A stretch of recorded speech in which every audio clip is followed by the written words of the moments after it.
Hello. Hi. I've just spiked the audio there, didn't I? Shouldn't have said that loud. That's not a good idea. Right, we're back after... Josh, will you stop cracking your knuckles? Sorry, I had to do it. I'm sorry. Right, okay. We're back after a little brief interlude. We are returning with a big episode. Yeah. Literally. Huge. And... Figuratively. Because this week... Wait, should we say who we are first? Yeah, we're the Rebooters. Yeah, my name's James. My name's Josh. We are geniuses in the world of film. Yeah, we know everything. Don't question it. We've got IMDb pages. But you know what? This week we might not need the IMDb pages, but we'll get onto that. Should we just make our own IMDb pages and say we're like IMRB Internet Movie Rebooter base? Yeah. Yeah, why not? You can make them, can't you? I mean, no one's going to question it. We're going to be the go-to film encyclopedia on the internet. One of the most critically acclaimed websites of all time. Yeah. This week we are tackling, by popular demand, we're tackling. When you say popular. We did a poll. It was a couple of votes on it. I was happy about that. Josh forgot what films were meant to be on the poll. But we did a poll between The Batman. Yeah, Batman and King Kong. And the King himself. Yeah. And what was the vote tally at the end? Do you know? Yeah, I think it was like 60 or 70% to King Kong, and then maybe 40, 30, something like that. Good maths, Josh. Well, that's it. Whatever. So King Kong won. So we had the absolute pleasure, the joy to watch the 1933 masterpiece. Would you say it was a masterpiece? By the then standards?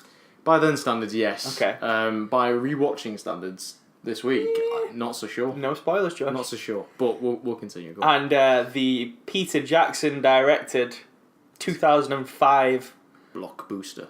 Blockbuster, good word. Yeah. So we are the Rebooters. We should say that we look at reboots of films that were popular or not so popular in the past, that Hollywood got their grubby little mitts all over and remade for the modern day audience. Yeah. And that's us in a nutshell. Yeah, in a nutshell. Now, Josh, this is unbelievable. This might be the biggest news of the podcast. Josh has done all of his homework, but not only that, he's done extra credit. I've done extra stuff. He's done extra credit. And me, I've not been too well recently. I found minimal time to watch the 3-hour-long Peter Jackson King Kong. You've watched it? But I have watched it. When are you watching it? We've literally just finished watching it now. Did you really? I think when I stepped in, you just put the last 20 minutes on just to make sure that you thought you were watching it. I don't think you've watched it really, have you? No, I did watch it. I will tell you the truth. I downloaded it on my phone this morning, and I was just sneaking little watches of it while I was in work. Watched bits of it on the bus on the way home, and then watched the last hour here. That's fine then. You've watched it. So I have watched it. I've not watched all of the original 1933 because I've been a naughty boy. Don't worry, you're not missing much. Continue. But Josh, unbeknownst to me, has done notes. Yeah, I've got notes. He's got a full page of notes on King Kong. They're great notes as well. Unbelievable notes. Probably the best notes that I've ever seen. I'd smash an essay off if I could. If I had time, I'd smash an essay off. So up front, should we talk about our relationship with King Kong? Yeah, we can go for that. How do you feel about King Kong? You mean in an overall broad sense? Yeah, in a general. Well, yeah. I mean, it's always been. I think he's always been the go-to monster. Yeah. You know, monster. Well, he's basically king of the monsters, isn't he? I mean, for monster flicks, he's the one that you go to mostly. You got him. You got Godzilla. Yeah, that's it. They're the big two heavyweights. They're the big boys. Yeah, I think I saw the original King Kong when I was like 12 or 13. It was on like telly at some point. You just watched it? Yeah. It was on ITV2. I think it was one of them. It was one of them channels. I've always had a hard time watching black and white films. I don't know what it is about them, but there's just something about them that you feel detached a little bit. Yeah, I guess that's kind of it. I always just think there's more recent films that do what they've done better a lot of the time, and I know that's kind of sacrilege for a film critic to say stuff like that because some of the oldies are meant to be the best, but I just struggle with them. I think like the dialogue, the way they're shot. Like I get that they've done. It's more of a play, isn't it? I get that they've done some innovative and amazing stuff for the time, but I just think, do I really need to waste my time with this? So I didn't waste my time with watching the 1933 King Kong. You didn't try at all. But no, I'm also a big fan of King Kong. I think it's just one of those where it's just a good idea in it. Just monkey but big. Yeah. What if monkey but big monkey? That's pretty much what they In the boardroom. Yeah. Monkey but big monkey, please. That's it. Yeah, it is a really good concept. I think it's one of the really more simpler ideas of. It just strikes a chord, and I think part of it is that monkeys are so similar to us that you can. It's kind of like a Frankenstein thing. It's like there's a monster that's part of us, and it's in all of us. It's relatable in a way. Yeah, it's not some alien creature from space. So with that out of the way, but one of the things I wanted to say is that it's going to be a bit of a tricky episode, this, because the original King Kong, to the best of my knowledge, is almost identical in plot to the 2005 remake. Yeah. So that's going to make things different in the fact that usually we go through the plots of both films individually. Yeah. But I think with this one, it makes more sense to just go through the plot of the film overall, and then talk about any differences that there are between the two films. Well, yeah, I think if we could do is just run through King Kong 1993. 1933, and then maybe just not go into the plot of that, and then just do the new one, and then maybe just mention what is different about the original. Yeah, that sounds good to me. Because I think there's a lot more to cover in the second one. Yeah, or the remake even. So. And also, I want Josh to gush, because I already know Josh's thoughts. Josh came in, as he mentioned, as I was just watching the end of it, and he was enraptured. He was almost in tears by the end of the film. I've never been teary in a film. Well, actually, have you ever cried at a film? I have cried at a film. What film did you cry at? It was Big Fish. Oh yeah, so the Tim Burton directed film. Yeah, 2004. I cried at Pokemon the first movie. Wow, it's a sad film though. It's a very sad film. All the Pokemon are crying because Ash has been turned into stone. Fair play. Yeah. Cried at that. What else have I cried at? I've cried at a lot of films. I've never. The thing Spiderwick Chronicles. Have you ever seen Spiderwick Chronicles? Yeah. Not Spiderwick Chronicles. That's not what made me cry. Bridge to Terabithia. Yeah, a lot of people say that's what made me cry. I've never seen that film. That's a sad film. Yeah, I'll give it a watch some point. A film made me cry recently, but I can't remember what it was. I watched a film in the last year. I nearly cried at Warhorse. Oh yeah, you did nearly cry. I thought you did cry at that. Now, Craig likes to tell people I cried, but I didn't cry. Craig is our mutual friend who I used to do a podcast with, but I don't anymore. Go, yeah. I feel like I'm cheating on Craig. Well, I'll say nothing. I moved up from super special guest to host. So, whatever. But anyway, Craig and Josh went to see it, and Craig was convinced that Josh was crying during Warhorse. Yeah, I nearly got there. It was very, very, very close. But the only film that's made me cry is Big Fish, because the thing is, I watched it when I had the day off. And it was like a morning time, and I think I spent a day with my dad the day before. Yeah. And it's very father-son relationship heavy. Oh, I get it. It's about a dad who's dying. Yeah, his son's following his backstory. Yeah. And I swear to God, it just hit me from nowhere, and I was like, no, I'm done. Can't do it. I'm crying. And Amy woke up because I was watching it in bed. You're in bed. What are you doing? And she was like, you crying? And I was like, no, I'm not crying. She's never seen me cry before, so. That's recent, that as well, then, isn't it? Yeah, fairly recent. Oh, that's well, it was it was a couple of years back. That's sad. It was weird. But yes, anyway. Well, King Kong. This is Films That Make Us Cry podcast. And that's the end of that episode. Right, let's get down to the nitty-gritty. Let's get down to the nitty-gritty. I've had enough of you talking about me crying at Warhorse. I didn't cry. Go on then. Hit me, Josh. King Kong 1933. This is notes, rattling off the notes now. Here we go.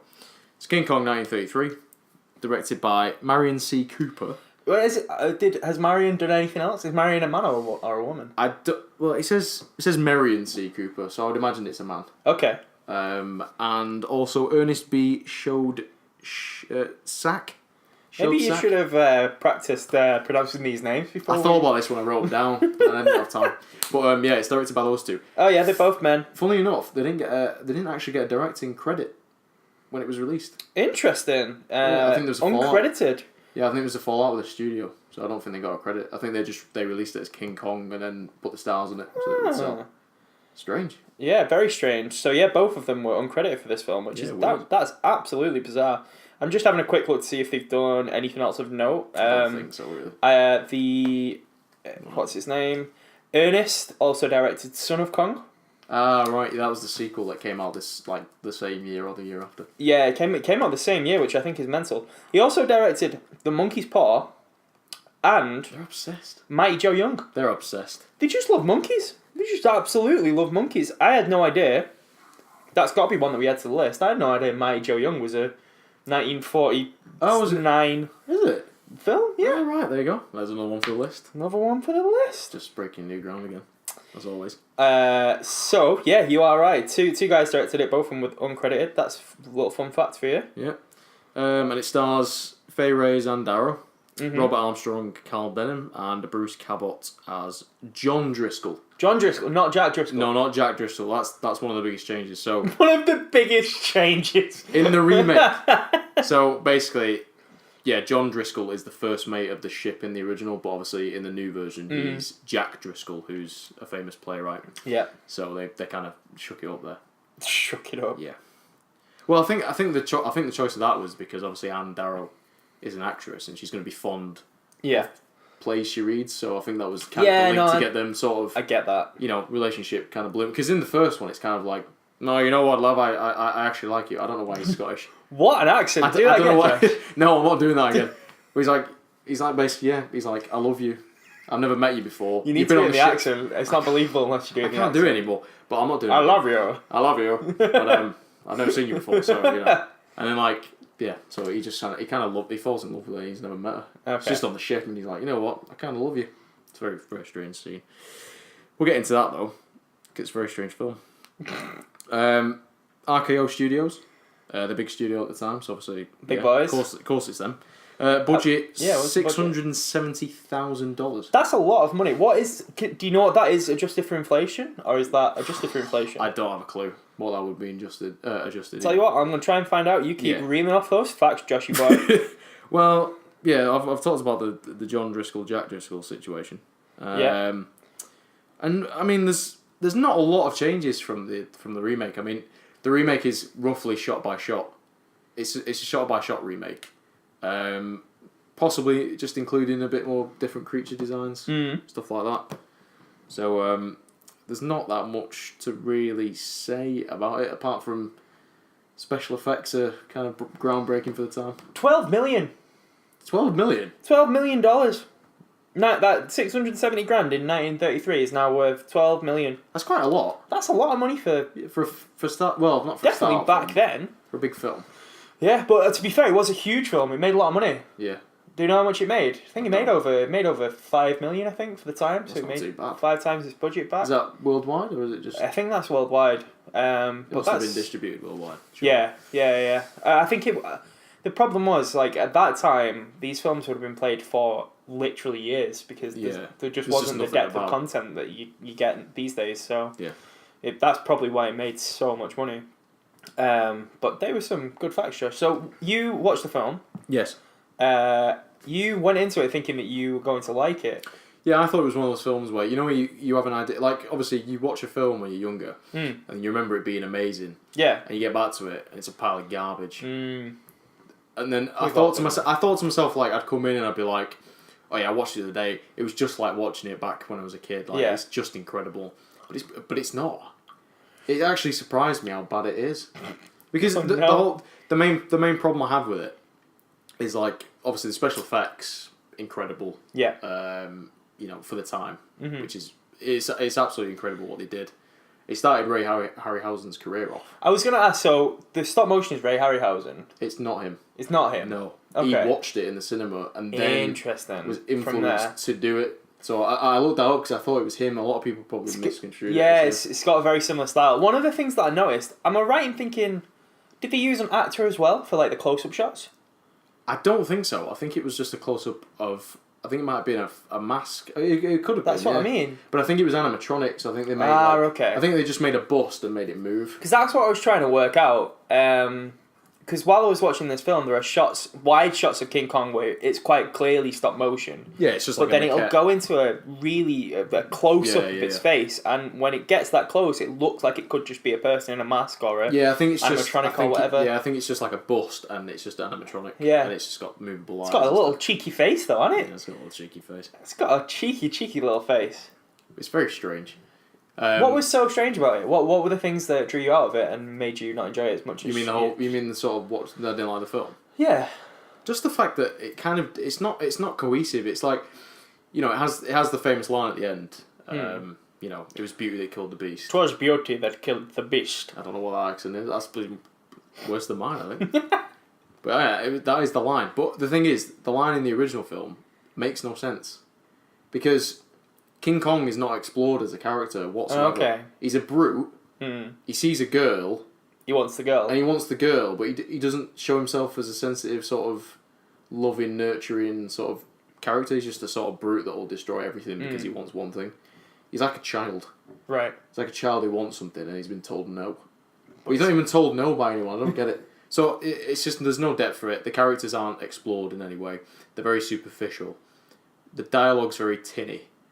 Like you said. Yeah. Like, it's just a play. I mean, like, obviously it's the time. It's like, you know, everyone's sort of like just very superficial. There's no depth to the character because obviously it's a short run time, and back in that day, obviously the main focus was King Kong. Yeah. Which is obviously why I think the remake nails it on the head because it does explore those characters and it gets into a point where you think the emotional payoff is there at the end. Yeah. Instead of like watching the original film where there's no emotional payoff to the character of Kong because nothing around him is explored, so you don't really understand why his motive. Yeah. He's just the big beast. Do you think he would have done it at the time? Do you think he would have got into it thinking, "Wow, that was unbelievable"? Yeah, I think you would have gone into it saying it was unbelievable because of the special effect. Cause rather than the story. Back in that time, like obviously people weren't say connoisseurs of films. They couldn't tell a bad film from a good film. Not like us. Not like us. No, I'm not saying. But like obviously now you get people saying this is a good film, that's a bad film because of the themes and the the genre and all that sort of stuff. But absolutely. Back then, I mean, they'd never seen anything like that. So whatever they got was, oh yeah, it was incredible. Oh yeah, it looked, I can't believe what I was seeing. Blah blah blah. Yeah. It's more about the technical aspect of it. I've got to say, from what I watched of the film, I was blown away by the technical stuff on it, though. The original. Yeah. Yeah. No, it's a technical masterpiece. Like special effects wise, it's unbelievable. It's unbelievable what they did.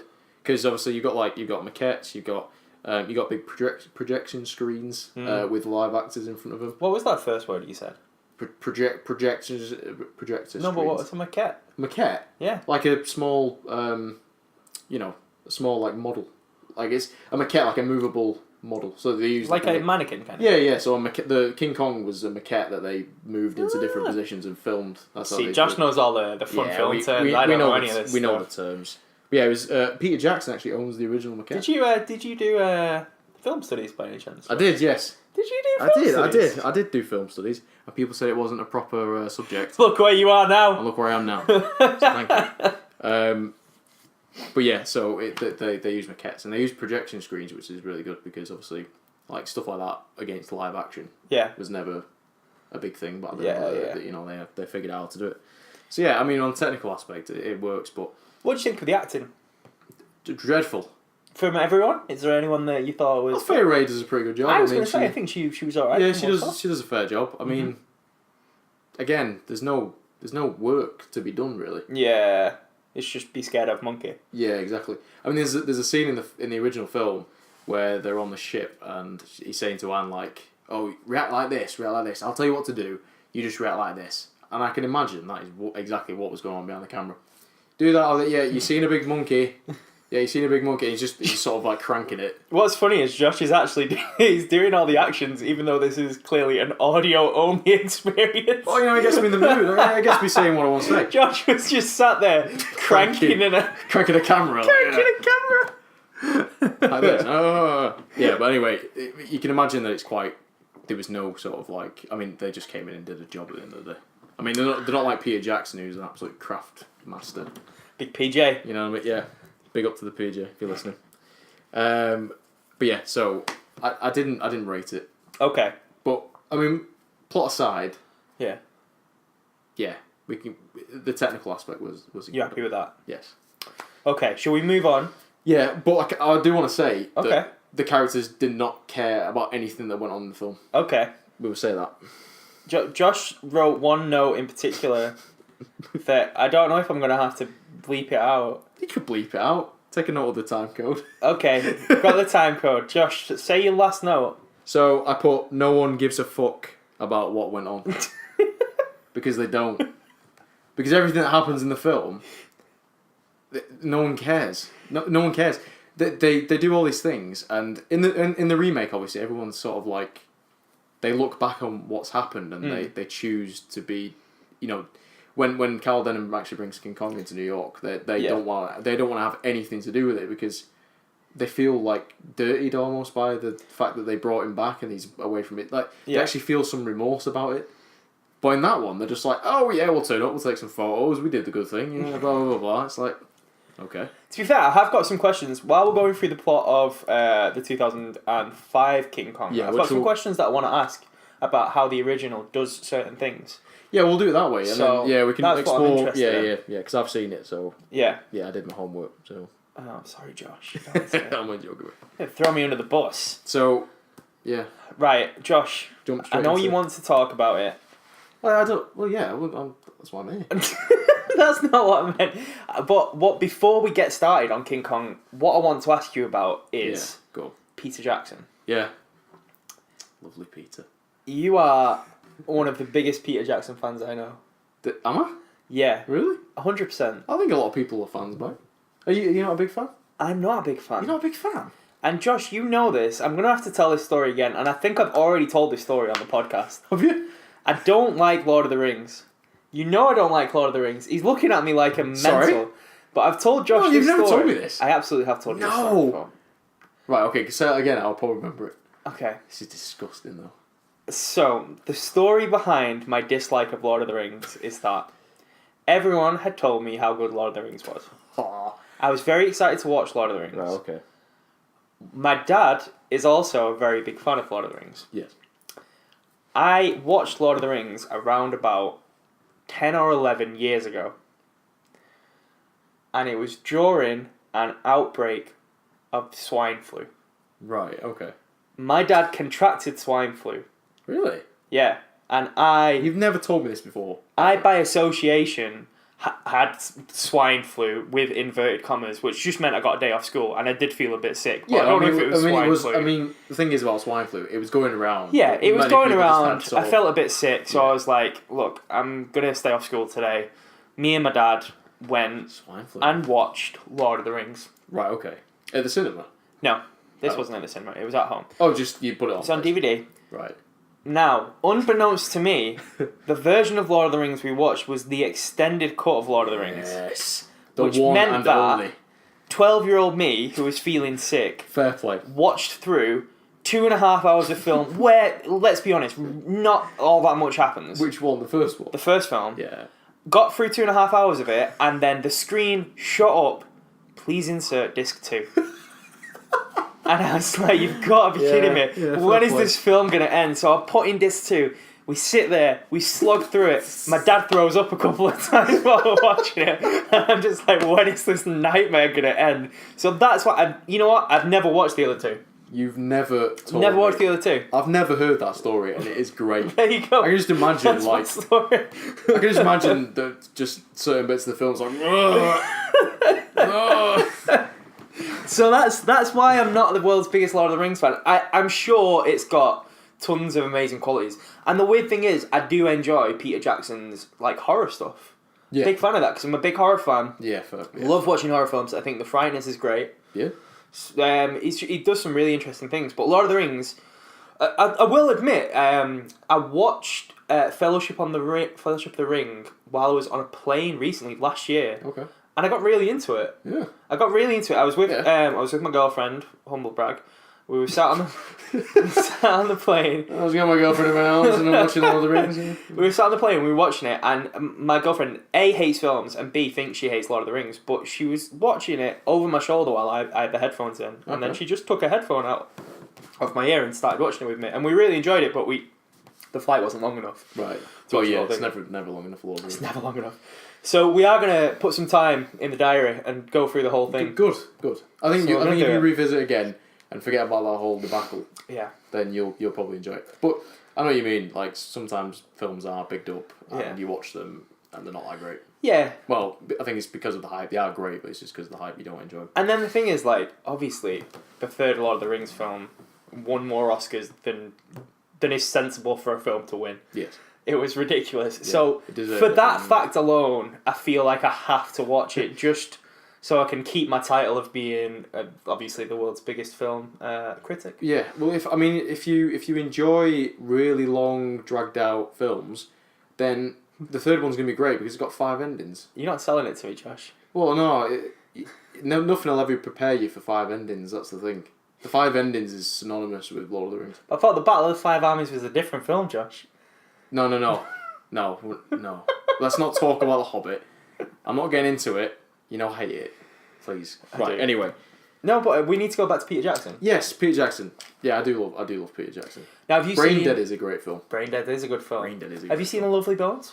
I haven't. That's the one film I haven't seen. Lovely Bones is interesting, but it's a very strange one. Yeah.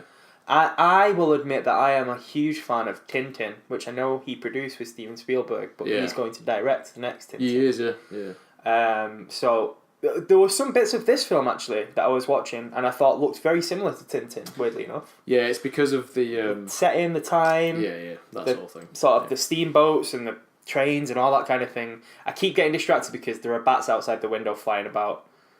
It's bat season at the moment. I hope one of them don't come in. Because that window is very widely open. It's wide open. And I'm going to flip. I love bats and I love watching them. And sometimes you can hear them, but I don't think you'll be able to. What? Don't tell me you love them. Because if one gets in here, you'll be perching like a parrot. I should have saved the bats being outside for the next episode. Oh God, yeah. Hold that for the next one, please. I'll cut all this out. I'm getting nervous now. It's not the heat that's making me sweat, it's the bats. Okay, so big Peter Jackson fan. Did you see this film at the cinema?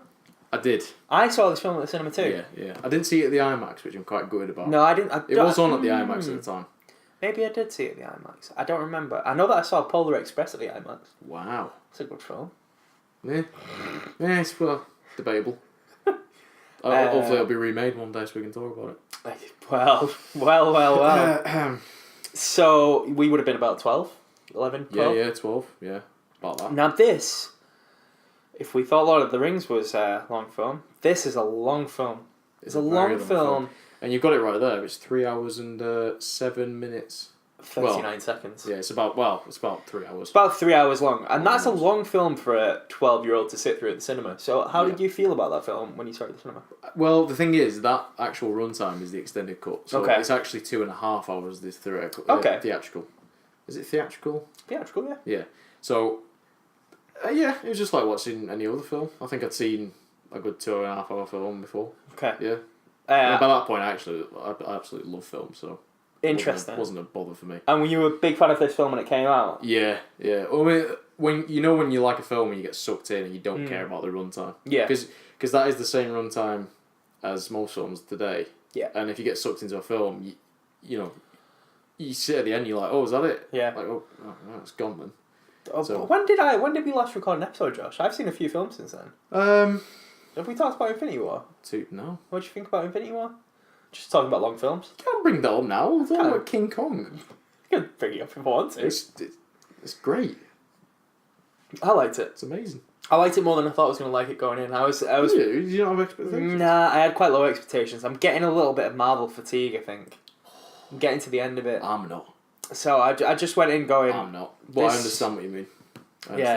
I went in going, this needs to blow me away and not just be like a 3-hour CGI fest where it's all about a thing that's going to end the world and the heroes stop it, which is what every film in the franchise is. Yeah. And it wasn't, because it was more of an exploration of Thanos. Yeah. Which I really enjoyed. That's what they did well. I think they stuck to that character, and that character held it all together. Because at the end of the day, you were there to watch him. I mean, you'd been waiting for him for like 13 films, and they realised that. And also, he's got a great backstory. Yeah, he's worth the wait, and Josh Brolin does it very, very well. I mean, Josh Brolin in anything. Josh Brolin's having a cracking year, isn't he? Deadpool? Yeah. Sicario 2? Yeah. Oh, what a year for Josh Brolin. He's also in a Netflix original film. Yeah, what's that? It's about fishing. I don't know what it's called. It's about fishing. It's about fishing. He's in something else as well that's coming out soon, but I can't remember what that is. But yeah, he's having a cracking year. Okay, imagine his paychecks. Yeah, no. Unreal. Ridiculous. Anyway, that was Marvel Infinity Wars cast. Yeah. let's get back to the King Kong cast. Great film. Really good film. So yeah, similarly, Josh, I saw it at the cinema. I think I really enjoyed it. But the biggest thing I remember about King Kong is that year I got a Nintendo DS for Christmas, and the one game that I got with it was King Kong. Nice. I remember playing it a lot because it was like a 3D shooter. Yes. It was like a first person shooter. Oh, was it actually on the DS as a 3D shooter? Yeah. The thing is, it came out on PS2, and I remember the PS2 game. Yeah. Wowee. What a game. I just remember throwing like spears and stuff. Yeah, you could pick spears up from the thing and just throw them at pterodons and stuff. Yeah. It was great. It was a good game, that. Great game. You could play as King Kong as well. Yeah, you did. I remember it being quite hard on the DS. It took me a while to get through it. Yeah, I think it's because it's first person. I mean, DS, not so great. Because I think you had to flick the spears with the DS screen. It was a great game, though, because the production value of it was great, because they worked with a studio. Yeah. They had all the actors in it, all doing the voice cast, and then they had, basically they had everything at the plot, so yeah, it was really good. Okay, speaking of the cast, let's go into the cast. Yeah, the cast, so obviously directed by Peter Jackson. Yep. Stars Naomi Watts as Anne Darrow. Mm-hmm. Jack Black, Cal Denham. Now it's an interesting choice, isn't it? That is a very interesting choice because I mean at that point he was unknown and everyone was saying, "What the hell are you doing?" Yeah, and I think it might be less that he was unknown and more that he was a comedy actor. Yeah. And true. Yeah. From the trailers, it was like, this doesn't look like a very funny film, really. Yeah, no, what's he doing there? Yeah, what's he doing in a comedy, wouldn't he? He's got a very prominent role. He's probably the lead man in the film. Yeah. Apart from maybe King Kong. Yeah, I mean, well, he is the main character. The story is about him. Yeah. Because he's going off to make the film. And Darrow. Yeah, and Darrow. But then we've also got Big Adrian Brody. Yeah, Adrian Brody is Jack Driscoll. Jack Driscoll, not John. And I'm a big Adrian Brody fan, but I think this is probably one of the last good Brody films. Predators. But but I mean, in terms of the timeline, Predators didn't come out after King Kong. Well, no, yeah.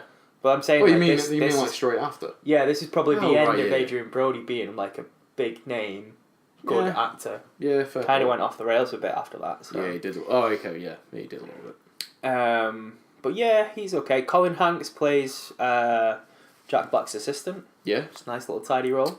And Andy Serkis plays King Kong, and also Lumpy the cook. Lumpy the cook, good character. Who gets killed in the most brutal way. Well, there are some brutal deaths in this film that I want to talk about. It's grim. Yeah. But yeah, and it's obviously it's made by Universal, that's the studio, and the budget was $2.7 million. No, it's got to be more than that, right?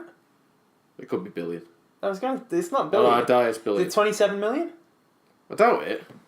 I don't know. I've written that wrong. I put a dot after 2. I don't think it was 27 mil. It could have been. I'm going to find out. I think it was 27 mil. I put 2. I put a point in there. 2 million is not a big budget for a film. I just thought that. 3 hours. When you said it, and you said 12 million. No, it's not even 27. It's $207 million. Oh, that's it. Yeah, right, okay. So, yeah, $207 million is the budget for this film. Do you know what it made? Can't imagine. You know what? It didn't make that much. I'm sure it did, though. It made $550 million worldwide. That's a lot. It is a lot, but you would think that this, particularly riding off the back of Lord of the Rings, you would have thought that this would have true. gotten a little bit higher. Yeah, fair point. But I guess it made double its budget, didn't it? So not double and a bit more. So I mean, you're not going to complain about that at all. So yeah, it definitely wasn't 2.7 million. No, 207 million. Yeah, so that's the budget, and not even the 1933 one was made for 2.7 million in today's money. It's 12 million. They've achieved something good here. I'll tell you. That's brilliant. But yeah, interesting fact. Fun fact. That held the biggest budget of any film. I know. Do I know this? Go on. The biggest budget after that was Superman Returns. Yeah, it was. And Bryan Singer assisted on some of the shots on this. Oh, right. Yeah, here you go. Fun fact for fun fact. I thought I had a fun fact, and you brought another one. Bryan Singer actually helped to shoot the fight scenes between the King Kong and the V-Rex. We'll get onto that. Yeah. And I think in return, Peter Jackson did something for Superman Returns, but I can't quite remember what that is. Okay. But yeah, they had a little bit of a thing going on at that time. Oh, nice. So yeah. Well, there you go. Yeah, fun fact for Yeah, you just all. trumps my fact. Yeah, so that was a nice little fact. And then, yeah, we might. Should we get onto the plot? Yeah, just the plot line now. Let's get onto the plot. Okay. So it starts off with Naomi Watts, Anne, doesn't it? Yes. She is a vaudeville actress. Yeah. So she's kind of like a slapsticky Charlie Chaplin-esque character. Yeah, she's a lot of juggling and a lot of dancing. A lot of juggling, a lot of dancing, a lot of falling on her face and all that kind of stuff. Mm-hmm. But her vaudeville troupe is not getting money anymore. No, they're down on the luck. They're not getting paid by the the theatre company because obviously depression and all that. Yeah. So the theatre company recommends that Anne tries out for some guy, I can't remember his name now, and that ends up being an adult store for adult actresses. I think she goes to an interview for a play by Jack Driscoll. Yeah. But Chelsea goes to an agent for that. Yeah. Then the agent won't see her and he won't give her the part. But then he said, obviously, you try over here, you'll definitely get a gig. But it's like a burlesque show. Yes. So not a burlesque show, but yeah, like an adult show. Yeah. Meanwhile, you've got Big Jack Black, Big JB. Yeah, Carl Denham. Who plays a movie director who is halfway through shooting. Almost like a nature documentary is what he's showing to the people. He basically goes to exotic locations and shoots some very big and dangerous animals that you wouldn't usually see on film. So he's kind of halfway through and he's got a load of random shots that don't really mean anything. Yeah, and his investors are basically like, look, we're cutting you off, mate. You're not having any more money anymore.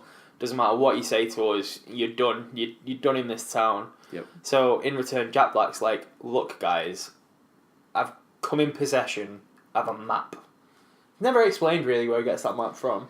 Yeah, no, it is. Is it? Yeah, he said it was a Norwegian barge that got lost. Oh, there you go. In the Pacific, and then they wrote the map. They wrote the map, and then it got out. But there was like one survivor or something that got back from the island. So Jack Black is like, I've got this map. I've got what's his name? Bert, the actor that he's got. He's hired like a really famous actor. Oh, Max. Bruce Baxter, his name is. Bruce Baxter, who's played by Kyle Chandler. Yeah, very, very, very well. I've got Bruce Baxter, and I've got a famous actress. Can't remember the actress's name either. Yeah, well, they throw up quite famous names, and they're like, they say they're gonna get like, they say they're actually gonna get Faye Ray. Yeah, that's it. Mention that, and then they mention that they're gonna get like Hepburn and stuff like that. Yeah. Well, I don't know. I'm not so sure Hepburn, but like people like that. Yeah, big name actresses, and they're like, no, look, you're done. I'm kicking you out. Well, actually, the fun thing that happens is he goes outside to leave them to talk, and he takes someone's glass and like goes up to the wall and listens through and hears them saying all of this stuff. Yeah. So before they have the chance to cut him off completely, he decides to run off. Yep. He bumps into Anne Darrow outside the adult store, and he's like, "You're perfect. You're exactly what I'm looking for. Get in the car now. We're gonna get on a boat." Yeah, he needs to replace the actress because she's not. Well, she's basically said, "I'm not doing it anymore." Yeah. And he's got all the costume and wardrobe for her. Yeah. So he needs like a certain size woman. Size 4. Yeah, size 4. There you go. Good memory. Thanks, man. So other little bits happen, but the crux of it is that they get to the ship. Yeah, he basically says, "Well, I've got a job for you." She's not very interested. She thinks he's trying to like be a bit funny with her. Yeah, exactly. And then he says to her like, "It's an adventure of a lifetime." She's like, "You know what? I'll do it. Do it. I've got nothing to lose." Exactly. And he also drops the Jack Driscoll is writing my film. Yes, he does. Yeah. That's what sells it. Yeah. So they make it to the boat. They're being chased, although they don't quite know it, by the investors who want their money back, basically. Their plan is to sell Jack's footage off as just like stock reel. So yeah, they get to the boat, they board the boat. I mean, that's kind of what happens. Yeah, Jack Black goes onto the boat and meets up with Jack Driscoll. Yeah. Jack Driscoll has wrote 15 pages of the script for the movie. The 15 good pages. 15 good pages, and says to Jack Black, "That's all you get in. I gotta go and do a play." So Jack Black's stalling for time, he says like, "Look, I'll give you $2,000 right now if you just hang on for a second. Let me write you a check. Yeah, let me write you a check." And while he's hanging on, the boat starts to set off. Yeah. Jack Driscoll realizes this, tries to run, doesn't actually jump off, and sort of sullenly walks back to Jack Black and says, "Look, I'm a playwright. I don't know what I'm doing here," and all this kind of stuff. And Jack Black's like, "No, if you were a real true playwright, you would have jumped off that boat." I think this is a good time to say that Jack Black plays a really good part in this. Yeah, he does. I really enjoy. I think this was the point where he was like, "He's really on it. I'll do something. I'll do something proper." Yeah, he does something really interesting, and I think the way that Peter Jackson directs him is really well done. Like, it's very clear. The motivation's really clear. Fun fact about Jack Black in this film: go on. He got his hair cut too short, and he has to wear a wig. Yes, I did read that. Yeah. Yeah. Peter Jackson wasn't happy, was he? So he basically made him wear a wig. Made him wear a wig for the whole film. You can actually tell on that scene at near the end of the film. You can tell. Well, once you know. You notice it. See. But yeah. And this is kind of the film for about an hour after this is them on a boat. Yeah, but I mean, there's. It's very long. It is very long, but a lot of stuff happens on the boat. Character-wise, it's a very good character sort of area. You're introduced to a few characters. You're introduced to Jamie Bell. Don't know if you ever fully grapple with his character, but he's basically like a stowaway. No one knows where he's from. Yeah, he's just a stowaway that's kind of got no. Well, basically, Mr. Hayes is he's a crew member on the ship. He's just kind of his father figure. So it's kind of that thing of like, it's a setup for later when he dies. Yeah, I think the good thing that the film does is sets up most of the characters so that when they do get knocked off. Yeah. That you actually think you feel a little bit like oh right, actually I kind of liked him, like, blah, blah. Instead of just having like nameless goons just getting like chopped off now and again. I mean, there is some obviously extras in the background, but the main there's a fair amount of main characters. I do have to say though, this is my least favourite bit of the film. Yeah, it's everyone's least favourite bit of the film. I kind of enjoy it, so but I understand. long though. Yeah, it is very particularly long. in this the version that I watched, which Josh told me was the extended version. They don't get off the island until I think 50 minutes in. Yeah. And they don't see King Kong until an hour and 10 minutes into the film. Yeah, which is the same of the original. Right. In the original, you have to wait about 50 minutes to actually see so long. the animal or the Kong. But yeah, the boat ride is very arduous. Yeah, arduous is a good word for it. So some other little bits that happen while they're on the boat. Jack Driscoll and Darrow start having a little bit of a fling, a little bit of a romance together. Yep. Jack Driscoll is just living in a cage. It's kind of interesting. Casually, we ain't got no room, so pick a cage. And pick a cage, stay in the cage. Yep. Other little bits go on. I mean, you don't have to go into too much. It's just a boat ride. Much. You get to learn the characters. That's it. Yeah. They get to the island. And that's kind of where things start getting interesting. So they get to the Skull Island. Yep. And all the rocks outside are carved like skulls. At one point, the captain of the ship wants to turn back because he finds out that Jack Black is like a wanted man. Yeah. But I think then it's like a big storm or something. I can't remember. Yeah, so I think like Englehorn, who's the ship captain. What a stupid name. That's a great name. What a stupid great name. Englehorn. So weird. But he's saying like, well, there's a few ramblings about where they're actually going. Like obviously, Englehorn doesn't really fully know. No one really fully knows. The map falls into the ocean. Does it? Yeah, if you lose the map. Oh yeah, I think that's like later when the storm happens. Yeah. But like, I think running up to that part, no one really knows where they're going. And then Englehorn gets a telegram through, like a Morse signal, saying that Denham is wanted. Yeah. You're harbouring a fugitive. You need to turn to the nearest. Turn back. Yeah, well, basically just port into the nearest place and we'll get him deported or whatever. So like, I think they're going to like Singapore somewhere. It's off the coast of Singapore, but they get caught in a storm. So that's when they get trapped in the island, basically. Yeah. Bruce is also on the boat, the leading actor, and he's kind of like the comic relief. Yeah, which is good because like you would think that it would have been Jack Black. Yeah, but obviously he's not going to play a leading man in a film. He's not going to be like some big, strong sort of, macho man. Yeah, which is kind of a nice little play on it. But yeah, they get sort of shipwrecked on the side of the island. They do, and the island as they start exploring it a little bit. and it's not long before they run into it. It's like a little girl, the first person they run into. Yeah, a little girl, and he tries to offer a chocolate. Yeah, he tries to give her chocolate, but One American thing to do. Jack Black tries to offer a chocolate, we should clarify. Yes. She runs off into like a little sort of cave, and that's when you realise that there are a lot of people here. Yeah, there's a lot more people, the tribes people. Now, during all of this, Jack Black has started filming. Yeah. He's got like a sound guy with him. He's got a cameraman with him, and as they run into these native tribal people, the sound guy gets hit with a spear. Yep. Dies. Pretty brutal. Yeah, very brutal. There are quite a few. There's a couple of them get actually knocked off in that scene because a lot of people have their heads knocked in, don't they? They do, yeah, which is also brutal. They don't quite show that. It's just like implied violence, but you do see the spear go through him. Yeah, you see the spear go through him, and then you see like people getting their heads. Well, you don't actually see the heads getting knocked in, but then you see like the weapon with the blood on it and stuff. It's not really exactly like because a lot of films these days they're rated with like. They'll get a 15 if it's like injury detail.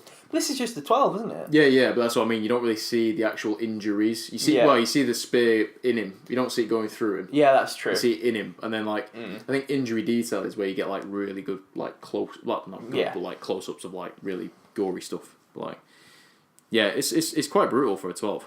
Absolutely, it's on the borderline.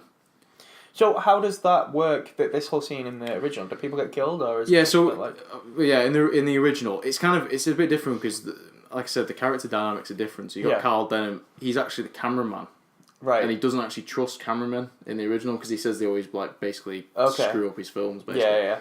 And then you got Anne Darrow, who's kind of like she's kind of really not got any depth to her. She's kind of just a plucky kid who's like down on the luck a little bit. Yeah. And then John Driscoll, who's the first mate, he's kind of just this. Match like it's just this, he's a very man's man. He doesn't really macho man. Yeah, he doesn't really agree with women being on boats, which is explored in the film. But then, like obviously, they come round to be actually quite soft people. They're just putting up a front because it's like a male dominated area. Yeah, which is obviously good because you don't want any of that sort of stereotypical stuff in it anyway. But yeah, the tribes, the way the tribe thing works, they sort of in the original they pop up on the island straight away. Very quickly, and then they sort of get on the island, and there's a lot of tribespeople there, and the tribespeople they see them first, and then they say to them, "Golden hair girl, we want her," which is Faye Ray, which is Anne, and they say basically, "We want to sell, we want to buy her, and we'll give you 6 people back." Like they go, "We'll give you 6 women, you can have 6 women, and we'll have Anne," and they're like, "It's a fair deal." They're like, "Well, yeah, that's a fair deal," but like, no, I'm sorry. Clearly not. So they kind of just like go back to the boat, and that's when it's like almost instant. Like they just go back to the boat, she gets kidnapped. Right. Okay. Interesting. So yeah. So there's slightly more that goes on here. So they get captured, they get hit, they get spears, they get all that kind of stuff, and then they do manage to escape because a few of the crew members who were at the boat run over with guns. Crew. Yeah, pop up. So as soon as the guns start popping off, all of these they've never seen guns before. So so the tribes people all run off. They go back to the boat. Yeah, do you think it's a good time to talk about tribes people? Yeah, kind of. Don't leave it till later. I think it's important to talk about it. The tribes people, one of the things that I mentioned just before we started recording, they kind of reminded me of the orcs from Lord of the Rings. the Uruk-hai. Yeah. They are like really sort of dirty, mangled, screeching, moaning. Like almost feral. Feral is a good word for it. But there's also a kind of little bit of... I feel a little bit uncomfortable watching it now. I don't know why. Yeah, I know. Yeah, I know what you mean. It is slightly stereotypical. But I think they've done a better job in this film than they did do with the original. Yeah, I've got no doubt about that. It's kind of got a bit of a Wicker Man thing to it as well, I think. Yeah, a little bit. Like the kind of fanatical, the offer sacrifices to a god and all that kind of thing. So it's kind of an interesting little dynamic. I think that's why it gets in the realms of it, because obviously they worship him. Yeah. So they manage to escape from the tribes people. They get back to the boat. And then, to be honest, there's one of my favourite shots of this film. I think it's an absolutely genius shot, and it's the one where the tribes people have like a big pole and they kind of pole vault over rocks and get onto the boat, and it looks amazing. They're like trapeze artists. Like there's one guy that just jumps from rock to rock onto the boat. It's very Mad Max. Yeah, in the new Mad Max. You know what? That was one of the things that I wrote down. There's a lot of it that looks very Mad Maxy. There's one bit in particular which is just after this. Basically, what happens is the guy comes in, steals Anne, takes her to the rest of the tribes people. They sacrifice her. Yeah. But as they're sacrificing her, like, they pour fire down, like, the sides of the rock and stuff. And I just thought when I was watching that, like, this is exactly like what Mad Max looks like. Yeah. It's very well done. It's interesting, but they're all like chanting, and it's all very. It's very. Kind of. It's kind of spooky. Yeah. A bit of a spooky vibe to it. I still get a bit chilled out when the old woman comes towards the camera. I don't like it. Torre Kong. It's like, no. Absolutely not. Done. I'm finished. That's it. Yeah. I try and get past. Thing is, I can't actually watch that on my own, that bit. It's spooky. I find it so creepy. That's the other thing that I'm kind of uncomfortable at. They're all kind of mangled. They've all got like eyes popping out, and it's very odd looking. There's a very weird aesthetic to that whole portion of the film. But anyway, they sacrifice her. They kind of put her on a little pedestal thing that flops over onto a bridge, onto a piece of grass. Yeah. And that's when you hear that iconic roar. And that's another fact about that. It's a lion's roar in reverse, played at half speed. Yeah, it's interesting. And the original was the same. Yeah. I think they used the same technique. Yeah. Yeah, it was good. So really this is when you first see King Kong. Yes. Now, what do you think of the look of King Kong in this? Oh, incredible. He's big. He's big. He's burly, but he's also got his eyes are the best part. His eyes are the best part. That's where all the emotion comes from. And that's just Andy Serkis knocking it out of the park the way he does every single time. Every time. Like, whoever he's playing. Especially with Caesar. I mean, he got to He's good with monkeys. I mean, the actual effort he put into going research the role. He went into like the jungles of like Sumatra or somewhere. I watched a really interesting. It was either a documentary or a little featurette or something. It might have even been. I think it might have been Jonathan Ross show or one of those like Graham Norton show or something like that. And it was when the third Planet of the Apes film had just come out, and it was a clip of him going into a zoo. Yeah. And he can talk to the monkey. Yeah. And that sounds absolutely mental, but you can probably find it on YouTube. He makes noises and the monkey comes over. No, you learn. He basically... He lived with them for like weeks. It was unbelievable. And he while he was on this chat show or whatever, he like transformed himself and did like the walk across the stage and stuff. Yeah. He's great. Absolutely unbelievable. He's very talented, and I don't think he's particularly underrated now. I think a lot of people are realising that this guy is a genius for the stuff that he can do. Yeah. And I am excited to see what he does with Jungle Book.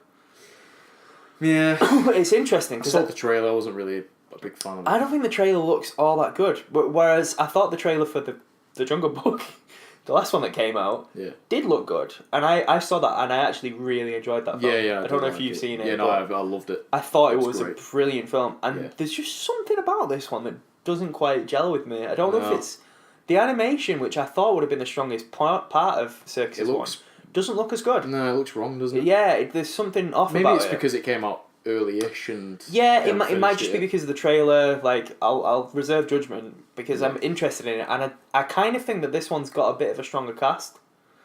It's got Christian Bale, it's got Cumberbatch. Yeah, well, that's what I mean, but I think it's very miscast. Yeah, it's a strong cast, but they're sort of in the wrong areas. Whereas, like Bill Murray as Baloo in the last one, perfect. Yeah, perfect. Absolutely, it's like a comedy role. It's Andy Serkis in this one, isn't it? Yeah, it is Andy Serkis. Yeah, which he can do fine, which is fine. But like Christian Bale, as is Bagheera, isn't he? Yeah, it's not really. He's no Ben Kingsley. No, that's what I mean. You need Ben Kingsley. I mean, he's commanding. Got a good voice. Commanding. And Cumberbatch as Shere Khan. Idris Elba did it so well. Yeah, I know. It's gonna be a tough one. And it's kind of thing is though, but I'm fine with Cumberbatch on that because he does play menacing roles, but he's kind of and he is good with mocap and stuff as well. Yeah, he did Smaug. But he's more of a sneering sort of. He'd have been good as the snake. He's more of a lizard, isn't he? Yeah, snake. Yeah, exactly. You should just put him as Ra? Is it Ra? Is it Shere Khan? No, that's the tiger. I don't know. Can't remember. Whatever. Whatever the Doesn't matter. snake's name is in Jungle Book. Yeah. Write to us in the comments. Tell us what the snake's name is. Yeah, tell us what it is. I can't remember. Yeah. Anyway, back to King Kong. Back to King Kong. Good King Kong. Yeah. Very good King Kong. Yeah, great. Because actually it could be that sense. I was just only saying that with that Mowgli film. Yeah. It could be the case because I know for a fact that the King Kong that came out in 2005, when that trailer first released, they had Kong in it, but not Kong as he is in the final film. Interesting. You've done that a few times. Yeah, there's major differences between what they actually made for the trailer and what they actually did in the final film, because he's very different. It's similar to Infinity War as well. Thanos looks totally different. Yeah, totally different. But yeah, the King Kong in the original trailer doesn't have a snaggletooth. And I think that adds a lot of character to it. He's very. It's like an almost. It's kind of like still a kid. Yeah. In a way. He's a bit of maturity to it. Yeah, it's kind of like. And it shows he's been in a couple of fights. He's like. Yeah. Seasoned. Interesting. They going back to the plot of the film, the King Kong and Darrow have like an immediate connection. Yeah. In a very weird way. Like Darrow doesn't at first, but there is still something. Yeah, she does like an acknowledgement. Yeah, she does sort of scream at him, but then she sort of looks at him in sort of awe and notices that he's kind of like he's a bit smarter than he actually looked. Yeah. Like she didn't expect him to be sort of looking around and stuff, and he's wary of his surroundings. Yeah. So King Kong kidnaps her. Yep. That's kind of what happens next. Yep. Did the crew? Did they see what happened? Well, Carl actually sees him. Carl sees him. Yeah, in the original film, they do see him. Right. The crew, and they just run after him basically. But yeah, in this new one, that Carl Denham looks through the gate and he sees him. Right. And then he turns around and he's like, "Oh my god!" Yeah. And then everyone's like, "What have you seen?" Cool. There's like a little bit. I think that's next. Is the slapstick stuff next? Slapstick? Where Darrow kind of falls over and. Because King Kong takes Darrow back to his lair. Yeah, kind of. I mean, I think this is the start of the film where it kind of goes on simultaneous plot lines. Yeah. Because obviously you've got the crew who start following them into the jungle. Then you've got like Anne and King Kong who are sort of like connecting. Yeah. On an emotional level, like doing like that stupid slapstick stuff that happens. Yeah. So it's kind of like it's all intermingled. It's kind of like it jumps forward and backwards. So yeah. Anne does her vaudeville routine for King Kong, and that makes him laugh. Yeah, and then he starts like knocking her over and stuff. Yeah. But then she says like, "No, stop," and all that kind of thing. And I'm done. That's it. They start to have a bit of a bond together, which I like because obviously going back to the original film, there is no scenes with just those two. Just those two, and there's no. So it's very much more of a kidnapping than a relationship. That's what I mean. It's kind of like that's the thing. It's like it makes King Kong just a nothing. It's just he has no character. He's not. He's just a big monster. He is just a monster. Which I kind of understand because it's one of the original monster films. But like obviously Peter Jackson took it in a different direction. He was like, right, King Kong is a character. Yeah. More than just what they said he was basically. To be fair, I think one thing that we've missed out on talking on, which is very important in this film, is the sets. Yes. The sets are unbelievable, and that goes from New York, where I think I read that they designed 90,000 individual buildings in New York to make it look totally fleshed out and realistic, and it really does look like a living, breathing city, because this is definitely one of those films where the sets are almost as much of a character as the characters themselves. Because it's kind of like a what would you call it? Like a genre. It's like a genre piece in a way. Yeah, because it is just 1930s. That's what it was. It's like the spirit of it. Yeah, and then the city, like building all them buildings, is just ridiculous. The city's brilliant, but then even Skull Island, is unbelievable. From as we mentioned, like the Mad Max-esque tribal sort of village to Kong's lair and the jungle and all that kind of stuff. Well, I think there's a good mixture of really like interesting. There's a good mixture of practical sets, and the CGI backgrounds and stuff. Like they kind of meld into sort of like perfection. It's like you don't really know where to. I mean, like some scenes you can tell now. Yeah, because obviously, like there are a couple towards the end where and like the Brontosaurus like stampede is possibly one of the worst bits of CGI I've ever seen. But obviously, Yeah. it still holds up. You can still watch it. It's not terrible. Yeah. So, but yeah, no, the sets are incredible.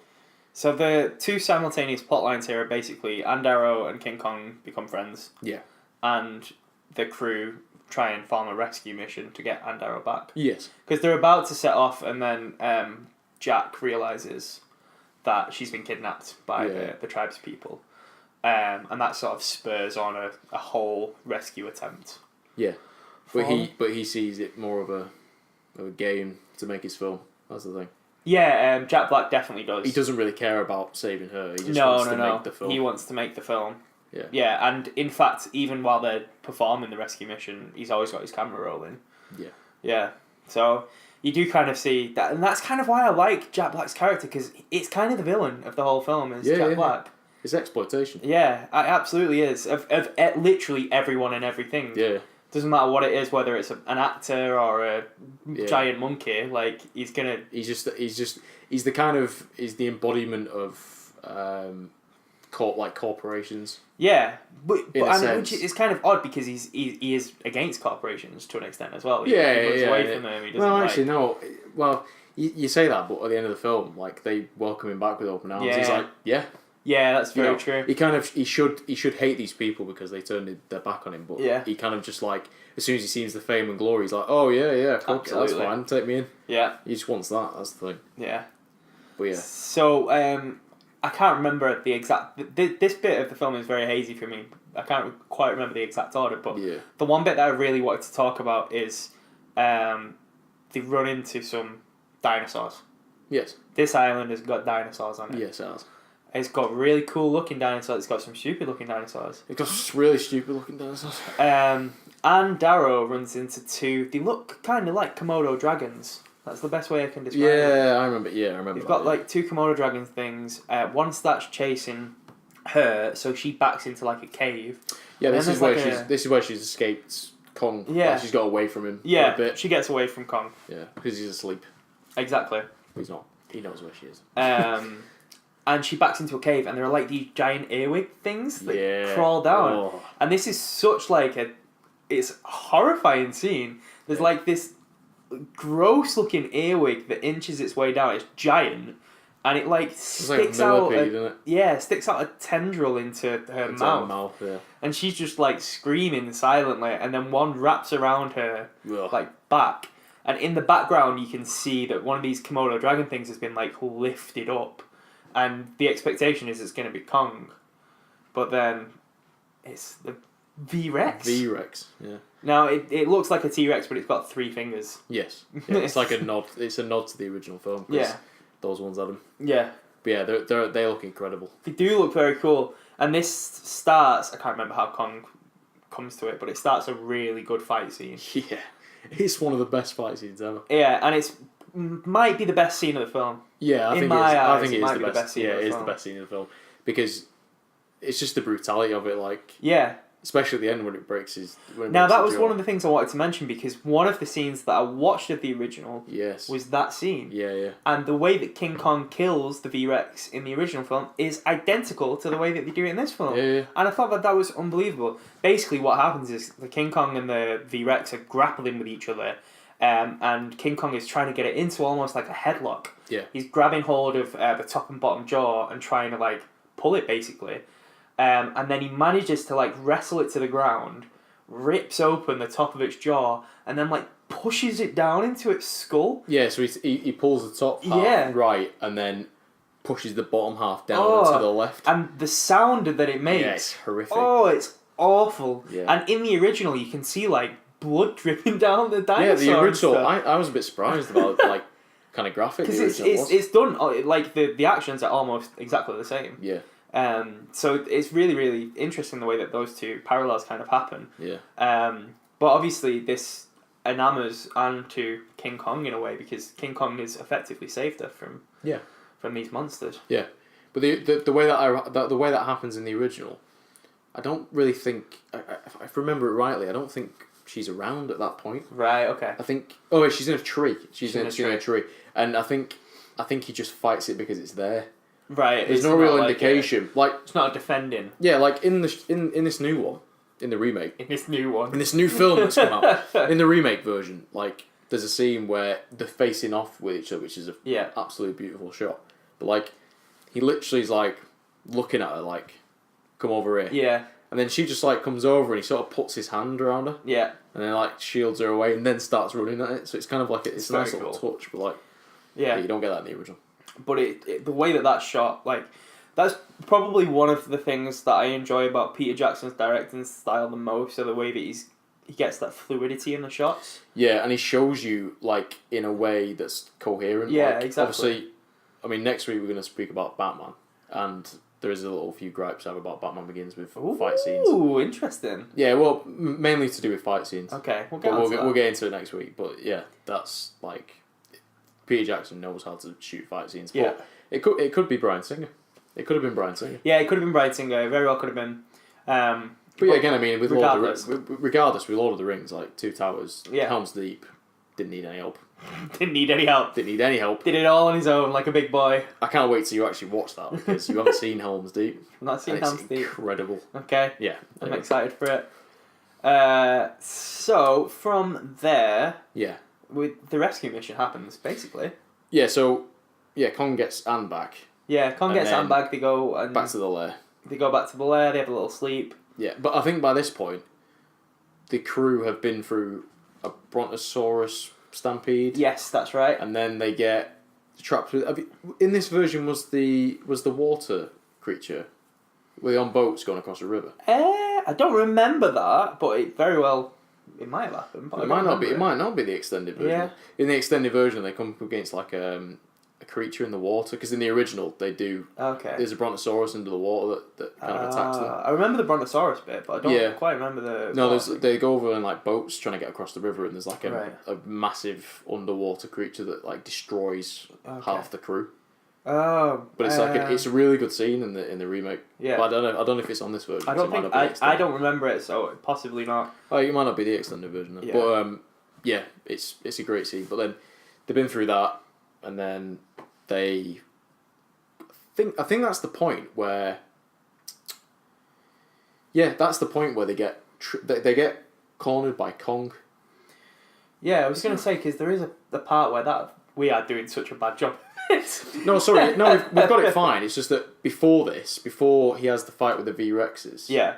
That's the point where he's run into each other. Knocked him. Yeah, no, he's knocked him off that tree. Yeah, he's knocked him off the tree inside the ravine. So they're stuck in the ravine at the point where he's fighting all the V-Rexes. That's it. Yeah. So that's the because they hear his screams, don't they? Yeah. So so that's basically they go running after King Kong with, like, guns blazing and all that kind of thing. King Kong and then just kicks off about it. Yeah, then they get into a tunnel and then King Kong basically says a couple of people die in that bit.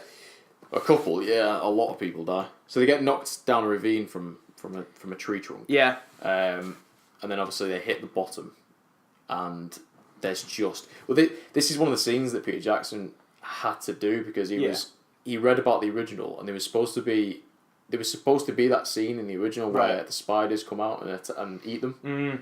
And I think it was in the original film, but people were actually, like, outbursting about it. Right. And so they went into the press room the next day and just went, right, rip it out. And he basically just ripped it out of the film. I've heard of this, and it's never been seen again, has it? No, never been seen They've totally again. Lost it. Well, the thing is, because it's one print of film, and they just went... Yeah. So, yeah, that's why it got people didn't like it because it was too realistic. Yeah, it was too graphic or something. Yeah. So, well, when you say graphic at that point, it's probably just, like, really bad. Yeah. But yeah, so Peter Jackson put it back in. But that scene is... It's nasty. It's brutal. Yeah, it's nasty. It's like it's really grim feeling because it's claustrophobic. There's no light. It's kind of it is gritty because a lot of people have they've just lost the hope. Yeah, and this is where is this where Mr. Hayes dies as well? Yeah, so Mr. Hayes is the one who goes into the tunnel and starts shooting at Kong. That's right. And then Kong's got him in his hands and he looks across the bridge. Swings him. Yeah, and he's like, basically, if anyone kicks off, he's dead. Yeah. And then obviously Jimmy's like, no, put him down. Yeah. And he throws him. He just throws him down the ravine. But yeah, a lot of people die. Like Lumpy the cook dies. Lumpy dies. And how does Lumpy die? Because you said it was a very graphic death. Yeah, it's very good. Well, there's like tube creatures with, like, teeth on the end of them. Oh yeah. So they look like penises. They do. They look like willies. Let's just say that up front. So they've got foreskin at the bottom. They've got foreskin. skinny. And then they've got like sort of tendrils with teeth on the end of them. Oh no! So they kind of come out of they come out of it, out of the ball, and then they kind of just like they start like slowly eating his arm, like it just sucks his arm up, and they're like penetrating. He's trying to. The worst thing about it is he's trying to sort of like hack with this machete. Yeah. But he's kind of like he's been dragged backwards, and then he just gets like all of his head just gets enclosed. It's horrible. But yeah, it's good to see. That'd be a way to go. They're getting eaten by penis monsters. Yeah, penis monsters. Yeah. Yeah.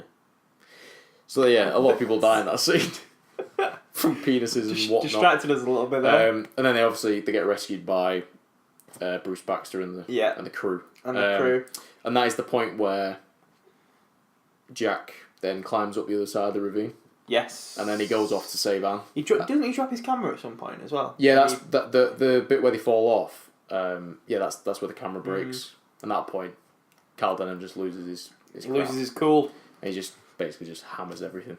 Yeah. But yeah, that's the point where Jack goes back up the ravine, the other side. Yeah. And then Carl's like, "You go and find her, I'll go and get help." Yeah. Blah blah blah. Come meet us at the gate.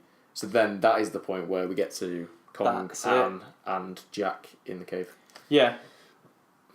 Whew, that was a slog, that wasn't it? Yeah, that was a slog. It's a very long film. It is a very long film. Parts. But yeah, in the original film, that is basically the gist. They get it's the same thing. Like they all meet up at a certain point. Yeah. Into the lair of the cave where obviously Jack then or John even is it John?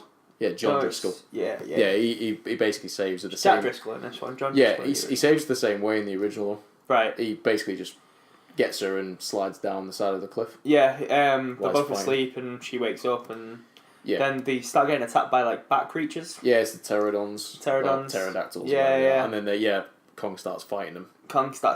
Which gives Jack Driscoll and Anne the chance to get away. They're like sliding down some vines. The bats are still flying everywhere. Yeah. Going in the water.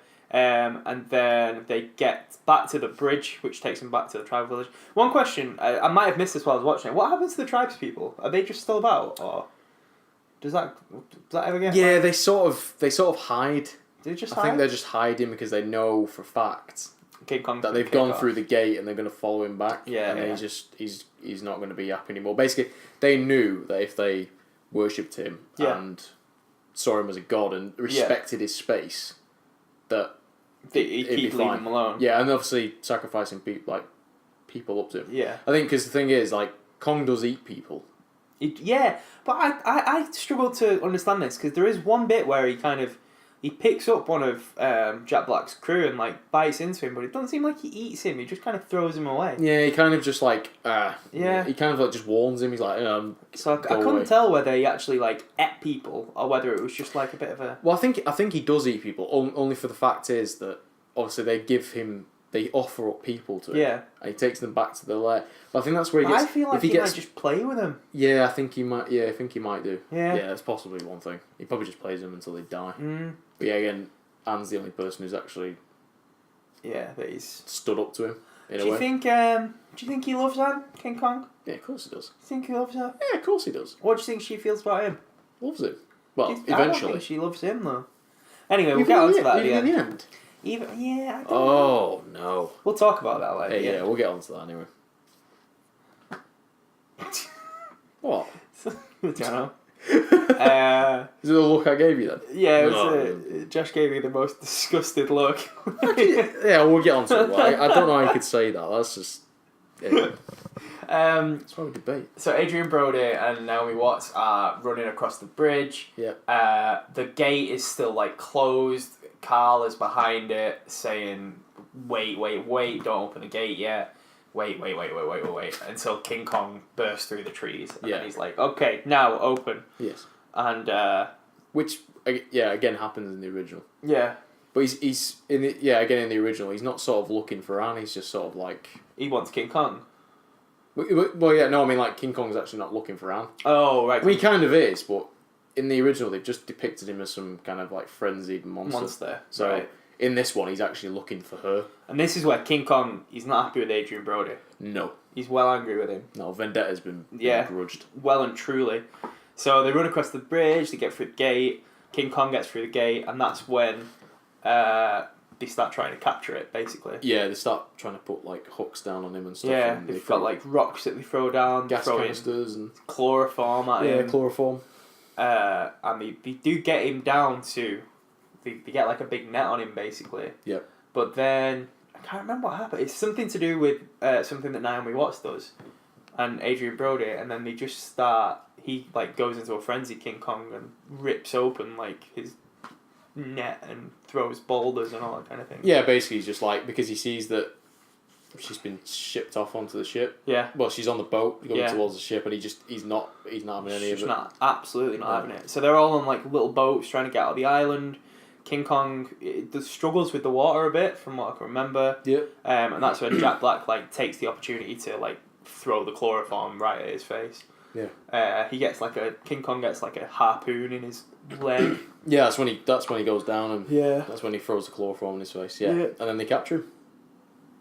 Yeah, that was one of the things that I was wondering. Like, the transport of King Kong in the original, is it just the same as this one? Yeah. Yeah, they capture him on the beach, and then they get him on the boat, and it's just like an instant cut back to New York. the mainland. Yeah, because that's always one of the things I've wondered. Like, what happens there? How they get him on the boat? Kind of how did they get him on the boat, and what did they put him in? Because it didn't seem like in this film they had enough room for a giant. Well, they got the whole bottom. They got the whole bottom thing, haven't they? Yeah, I guess so. I think they just throw the cage. I think the cages just get thrown out. Yeah, again, they seem quite integrated. Yeah, that's true. So I don't really know.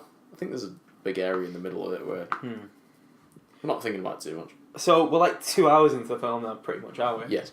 So the last hour is the play. Yeah. So what play? The play thing that Carl Denham's got. Oh yeah, like the big show. The big show. Yeah. Basically, the 8th wonder of the world, King Kong. Yeah. Blah, blah, blah. King Kong has got like shackles on. Chrome shackles. Don't forget that they are chrome shackles. Chrome. He's never getting through that. Ain't not getting through that. There's like a big orchestra. There's loads of people watching. It's like the biggest show. Carl, this is where I think Jack Black as well is really shining. Because you can see in his eyes, just through like his body language, that this is everything he's ever wanted. Yeah. Like the adoration of thousands of people. He don't care how he got there. Don't care how he got there. Doesn't care about King Kong. Doesn't care about any of that. I love the line all the way through the film. Like where every time someone dies, Carl Denham's like, I'm gonna donate the proceeds to his wife and kids. Yeah. It's like it's just a great line. It's like it just shows what kind of a character he is. He's just ruthless. He does not care. But yeah, no, he does really shine in that scene. Like he just plays up to everything. Yeah. Like he's just loving it. It's really, really well done. So he sort of breaks out with it. Yeah, well, they've got like loads of different Andaros in the basement kind of thing. I didn't really understand that bit, but you know what I mean. Yeah, it's like there's just actresses there. They've got lots of different actresses who play the Andaro character on different days, or however it works. And they bring one of them up through like the pulley thing underneath, what's it called? Underneath the stage? Don't know. Trapdoor. Trapdoor. They pull her up through the trapdoor, and King Kong at first is like, oh my god, it's Andaro, and then she lifts her head and screams, and he's like, it's not my girl. It's not my gal. That's not my woman. So he kicks off, he breaks out his chains, all of the crowd are going mental because there's a giant monkey on the loose. Adrian Brody has come to see the show, and King Kong like locks eyes with Adrian Brody in a way that's like, I'm gonna murder you. He has spotted him, and he's like, I'm having you. So there's a really cool shot actually where Adrian Brody is running out through like a side exit, and King Kong's face is just behind him. Yeah. Like just his face, it's brilliant. They get out, it's Christmas, it's nice, isn't it? Yeah, it's Christmas film. It's a Christmas film, absolutely a Christmas film. It's snowing, there's some Christmas trees. There's trees and lights, so we're classing it as a Christmas film. I would absolutely class it as a Christmas film. I'd watch it at Christmas. Yeah. King Kong is sort of running through the streets of New York, just picking up any blonde woman he sees. Yeah. Chucking him about. Like That's not my girl. Business. Like old banana peels. He's just like, throwing them about. Don't need that anymore. And then finally, he spots Andaro. Yep. Like an angel in the distance. Yeah. They're reunited, and then the army comes. Yeah. I know we're kind of blazing through this last bit, but it's quite straightforward, this last bit of the film. You know. And I also feel like the last bit of this film is so iconic and I think I might have said the word iconic in every single episode that we've done. Do you know that? Yeah, well, they're all iconic films. They are all iconic films. We have picked a lot of iconic films. We have. So, there's obviously the iconic scene. The army are after King Kong. King Kong picks up Andaro, climbs up the Empire State Building. Yep. Gets to the top. The planes are all flying around. I mean, that's been parodied hundreds of times. Oh, of course, yeah. Just because it's visually stunning in this film and the original, to be fair. Yeah, in the original, it's just... It looks brilliant. It does look brilliant in the original as well. They keep shooting him.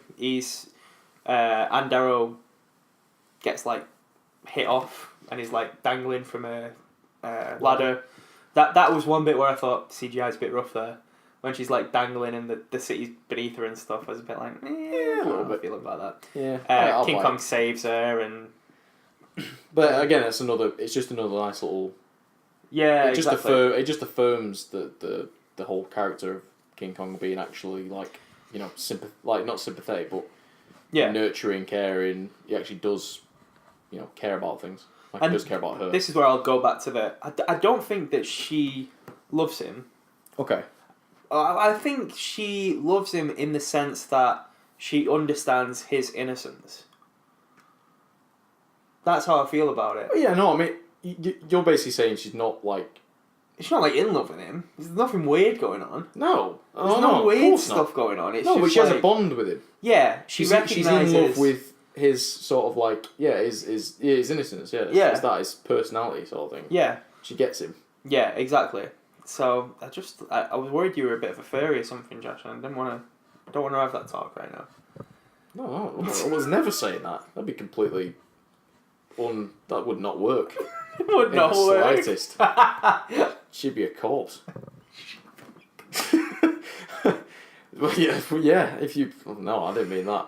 Yeah, she loves him in an unconditional. Sort of, not a conditional way. Yeah, and then King Kong dies. Wow. That's the end. King Kong dies. Right, so what do you think of the film? Yeah, anyway. Yeah, he gets shot down by planes. He gets shot down by the planes. There's a nice shot of him tumbling towards the ground. He lands. There are crowds of people taking selfies around him. Yes. The police are there. And then... trying to clear the area, even though there's a 30-foot monkey there. Jack Black himself say, "'Twas beauty killed the beast." 'Twas beauty that killed the beast. Yeah. That line makes sense in the remake. Yeah, because the only reason that King Kong died was because he was trying to protect her. Yeah. So that in that context, it was beauty that killed the beast. Yeah, but it actually makes some sense because in the original, it's sort of delivered and you're like... Someone just thought of that line, really, didn't they? Yeah, just I know. They were just like, that's line. Yeah, that's a cracking line. Yeah, Bob, have you heard this line? Stick it in the film. But yeah, there's more validity to it. But yeah, in this it's like, "'Twas beauty killed the beast." Bam, directed by Peter Jackson. Done. Yeah, and it's looking straight at us right there. It is looking straight at us. Delightful. But that is kind of the thing that I liked about it, is that I was kind of worried there was going to be like another 3 endings to the film. I was just thinking like, oh, we're going to have to find out what happens to them and blah blah blah blah blah. Tell you what, son, I can't wait till you watch Return of the King. Wowee. But yeah, you're right. It didn't really need any more. It's just bam, done. That line is perfect. 3 hours. You almost said that as if, like, you're not going to get them back. Yeah, you know what? I didn't enjoy this film as much as you did. Did you not? I can say that up front. One bit that we missed that's really nice is where King Kong has been reunited with Andaro and they're just kind of ice skating. Yeah. It's kind of nice. It's so nice. It's very nice looking. They find like a big patch of ice and they just skate around. It's just a nice little scene in the middle of chaos. Chaos. Chaos. It's just really nice. Yeah, I don't think I like this film as much as you did. I think I enjoyed it more when I was a kid, actually, which is very strange to say. But I think I enjoyed it more when I was younger. But now I just feel like it didn't need to be as long as it was. I feel like you could have cut out at least half an hour at the very beginning where it's them trying to find the actor and all that. I feel like you could have got through that while they were on the boat. So I feel like you could have got rid of some stuff there. I don't think you needed a lot of the island stuff. Yeah. Well, that's where the original actually works because the first shot of the film is the boat, and then they get all the exposition out. They're like, "Oh yeah, have you heard about Carl Denham? Have you heard about Carl Denham? Have you heard about Carl Denham?" Everybody talks like this. They walk in front of the camera and they're like, "Boom, we're going to Skull Island. that's where we're going. You don't ask any questions because I'm going there right now. That's more the accent. That was a great accent, mate. We should mention, just while you said that, Skull Island. Yes. Not seen it, have we? No, we've not watched Skull Island. We did plan on watching Skull Island. Maybe we'll watch it before an episode in the future and we'll have a little bonus bit at the end where we talk about how we feel about Skull Island. But yeah. I actually really fancied Skull Island. I kind of like the look of it, but I like this rendition of it too much. Yeah. And I kind of understand it's different and it's serving a different purpose. It's got a good cast though. It has got a good cast, and that's why I was kind of thinking, yeah, I'll have a go. It's Samuel L. Jackson, isn't it? Yeah, Samuel L. Jackson, Tom Hiddleston. Why not? What's his name? John C. Reilly. John C. Reilly, that's it. Brie Larson. Brie Larson's in it. Yeah, it's got a cracking cast actually. So I do really fancy it, and a few people who I know who watch films have watched it and said that they really enjoyed it. Okay. And I do also want to watch it before Godzilla vs King Kong comes out. Yeah, I've never actually seen Godzilla the remake. The remake, well, it will be something that we cover eventually, so I won't talk about it too much. But no. I liked that film a lot more than a lot of other people liked it. Right. So I'd be interested to hear your thoughts on that, because I think the new Godzilla is a really well made film. Okay. And some people disagree. I'll give it a watch. I've watched it. I've started watching it in the past, but yeah. I didn't get through it. I found it kind of boring. But it might have been on. I get it. There's like 10 minutes where it's not too good at the start, and then it's really good, and then it does peter off a bit towards the end. But okay. Anyway, we'll talk about that another day. Yeah, that's another episode. Don't ruin it. I will say, it should definitely have been remade. I think this is the first one. Yeah. Is this the first one that we've seen where it's a definite reboot? Oh, Clash of Clash do you mean a shot-for-shot remake? Like an actual remake? Not just a shot-for-shot remake, but just a film that should definitely have been remade. I know we said that about Clash of the Titans, but yes. I still feel with Clash of the Titans... It could have been left. Yeah, they didn't need to do it. With this, I think that they did need to do it. They needed to do this completely. Because, again, it just harpens back to that fact that King Kong needed to be fleshed out. Yeah. There's more emotion to be had there than just... And I do think King Kong will be timeless now. Yeah. Because obviously, like, he's been remade again with Skull Island, and they're going to keep making films. I think they've made him more of a badass in that, though, as well. In Skull Island? Yeah, I mean I'm going to be intrigued to see what they do with that, because I like the look of Kong. I loved the trailers for Kong Skull Island. Yeah, I will say that. I thought the trailers were absolutely amazing. Yeah. I also really liked the trailers for Godzilla, to be fair. I thought those trailers were brilliant. Yeah, I thought the trailers for Godzilla were really good. It's just, I don't think it was in the right frame of mind. That one trailer where they've got, like, the flares going down. Yeah. Oh, brilliant. Yeah. Anyway, this isn't the Godzilla episode. So we won't talk about Godzilla. Correct. But yeah, that's pretty much it. I enjoyed it. Like I said, I think it might have been a bit too long. If they would have cut maybe half an hour out of it. They could have cut half an hour of it. I don't personally think... I do like the runtime. Because the thing about me is I like long films. Especially if I'm enjoying them. Yeah. But I know what you mean. For the average moviegoer or, people who are kind of like not really that into it. Yeah. Yeah, they could have... If you see it, you can trim the fat off it. It has made me interested in Peter Jackson's work more. Yeah. I do kind of wish he hadn't have done The Hobbit and would have done just some more interested films like this. Yeah, I know. It's a shame. The thing about... just to touch a little bit on The Hobbit. I'm not going to go massively into it because I have gripes about it. I mean, I will watch it. It's fine. But the problem is, he wasn't actually supposed to be on that project. It was Del Toro, wasn't it? Yeah, it was Del Toro, which I'm kind of upset about because I would have loved to see a Del Toro. It shouldn't have been 3 films. No. 100% it shouldn't have been 3. It should have been 1, 2 an absolute push. Yeah, 2 at a push. Anyway. Yeah. I hope horrible. Yeah, that's all we'll talk about that. I will 100% see Tintin when he brings out Tintin, whenever that is. But after that, I don't know what Peter Jackson's going to be doing. He's not that interested in making films anymore, really. Mortal Engines. Oh yeah, is he doing? He's not directing it. He's not. I don't think he's direct. I don't know. I think he is directing. Is he directing it? The trailer for that's come out and it doesn't look as good as I thought it was. It's a YA novel, isn't it? Yeah. It's a young audience. It's a shame. Young adult. It's a shame. But funny little side bit. If you're ever on YouTube, we'll point you to a YouTube video. If you look at the behind the scenes of The Hobbit, so I think it's Battle of the Five Armies. There's a scene on the Blu-ray that got released, and it's Peter Jackson. I mean, I love Peter Jackson. I'm not going to say anything about it, but it's so funny because it's him during filming a scene for The Hobbit, and he has no idea what is going on, but it's hilarious because you're thinking, why would Warner Brothers release this? and it's basically him on set going, Yeah. I don't know what I'm doing. And he just says to everyone, go for lunch. And then everyone's like stood around like, I don't really know what's going on. Like we usually just have the script and stuff, and it's just Peter Jackson just sat and he's reading the script on his own like this, going, I don't know what I'm doing. Because I think they got so far in production that they didn't have stuff to actually do. Yeah. Like he had plans, like, but then he basically stopped and he was like, I don't know what I'm doing. That's so funny. It's really funny. So yeah, if you're on YouTube, check it out. It's funny. But yeah, I think that's it. That King Kong wrapped up. That King Kong wrapped up. We loved it. It should have been remade. Original's crap. In my view. Yeah, original is what's the word that I'm looking for? Influential. Yes. Original is influential, and I think will always be referenced more than this one. Oh yeah, of course. Personally. Yeah, of course. I think it's one of those films where you don't need to have seen it to know the iconic stuff that happens in it. Yes. And I think it will stand the test of time. It'll be one of those that gets locked in a vault somewhere to be preserved for all of cinema history. Yes. Whereas this one, I don't think will have that. Really? I don't think it will have that. I know what I just said about it being a good remake stuff. It's not needed if the original was there, because it's just. But I don't think this was as revolutionary. Like, I don't think. I think for the character it was. Yeah. All right, I'll agree with that.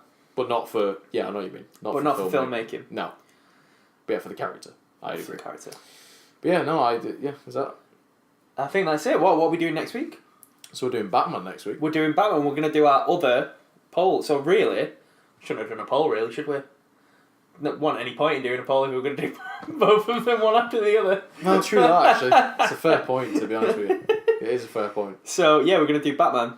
I am very excited for doing Batman, because Batman is possibly one of my favourite characters in the world. Yeah, he's mine as well. And I mean, not so much as Spider-Man, but oh, he's my DC favourite. Is he DC? Josh is just looking at his notes. I don't know if he's looking at his Batman notes or if he's. I haven't got no Batman notes. You're lying. I'm wondering We're if filming he's, it next week. Oh obviously. yeah, of course we are. I haven't got any notes.